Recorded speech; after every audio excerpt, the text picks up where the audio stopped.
Hi భీమా trailer ఎలా అనిపించింది sir? మామూలుగా లేదు. గోపీచంద్ ఇస్ బ్యాక్ మళ్ళీ, ఇంకంతే, తిరుగులేదు.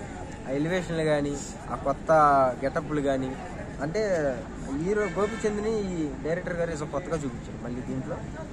ప్రతి ఒక్కరు కూడా ఎంజాయ్ చేస్తారు, ఎందుకంటే అన్నీ వేరే వేరే కంటెంట్లు కాబట్టి ఈ కంటెంట్ కూడా వేరే వెరైటీగా ఉందండి. చూసిన వాళ్ళకి మాకే సస్పెన్స్గా ఉంది. ప్రతి ఒక్కరు కూడా గోపీచంద్ ఛాన్స్ ఫుల్ ఎంజాయ్ చేస్తారు. సరైన హిట్ పడలేదు ఈ మధ్యకాలంలో. అదే అంటున్నా, ఇది హిట్ మళ్ళీ వచ్చేసాడు అంటే ఏంటి, హిట్ పడిపోయినట్లెక్కే కదా. సో హిట్ పడిపోయింది.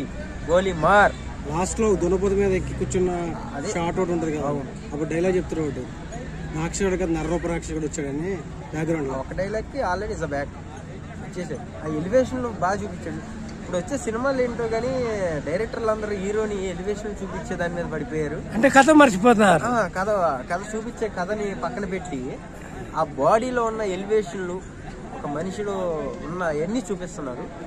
Okay, no problem. కొంతమంది దానికి కూడా ఇష్టపడుతున్నారు. ఈ దెబ్బతో ఇస్ హిట్, తేడా ఉండదు దాంట్లో మాత్రం. ఎందుకంటే బ్యాక్గ్రౌండ్ మ్యూజిక్ ఎలా అనిపించింది? డిజైన్ బాగుంది, చాలా బాగుంది. ఇంకోటి, ఆయన మళ్ళీ ఇలాంటి కొత్త కథతో వచ్చాడు అంటే ఏదో ఆలోచించాల్సిన విషయం. ఎందుకంటే ఈ మధ్యలో ఇట్లేదు, ఈ దెబ్బతో ఫ్యాన్స్ అందరూ కొంచెం పండగ చేసుకుంటారు. నచ్చిందంటారు మీకు? 100% నచ్చింది, ఓవర్గా కాదు, 100%గా నచ్చింది నాకు. జై గోపీచంద్, జై గోపీచంద్ అని కామెంట్ చేయండి. Hi bro. Hi bro. Gopichand Bhimaa trailer ఎలా అనిపించింది? జోపేట అనిల్ భీమా అంటే మంచిగా, అసలు ఆ యొక్క టైటిల్ కూడా బాగా తీసుకురు బ్రో. భీమా అంటే భీమా క్యారెక్టర్ అనిపిస్తుంది.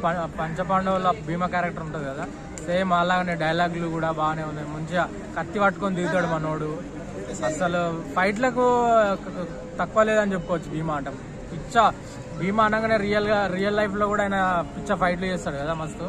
గోపీచంద్ ట్రైలర్ ఎలా అనిపించింది మీకు? గోపీచంద్ గారిని కొత్త లుక్ ఏమైనా కనిపించిందా ట్రైలర్ లో? జస్ట్ ఆయన కనురెప్ప కనిపించింది. కొంచెం ఆ ఫైట్లు, ఆ కత్తి తీయడం, మొత్తం ఆ కత్తి తీస్తే అది పుష్ప1 లో వాటర్లకించి ఎగురుతాడు చూడు పులితో, సేమ్ అట్లా అనిపించింది నాకు. ఒక పుష్ప లెవెల్ అనిపించింది. ఆ డైలాగ్స్ కూడా ఒక వేరే లెవెల్ అనిపించినాయి నాకు.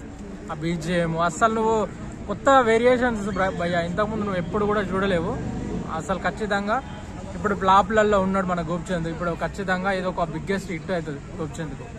బ్యాక్గ్రౌండ్ మ్యూజిక్ ఎలా అనిపించింది? బ్యాక్గ్రౌండ్ మ్యూజిక్ ఎనిమల్ కొట్టినోడు మనోడు ఉన్నాడు కాబట్టి ఖచ్చితంగా ఈ సినిమా కూడా ఖచ్చితంగా బీజిఎం మాత్రం వేరే లెవెల్ ఉంది భయ్యా.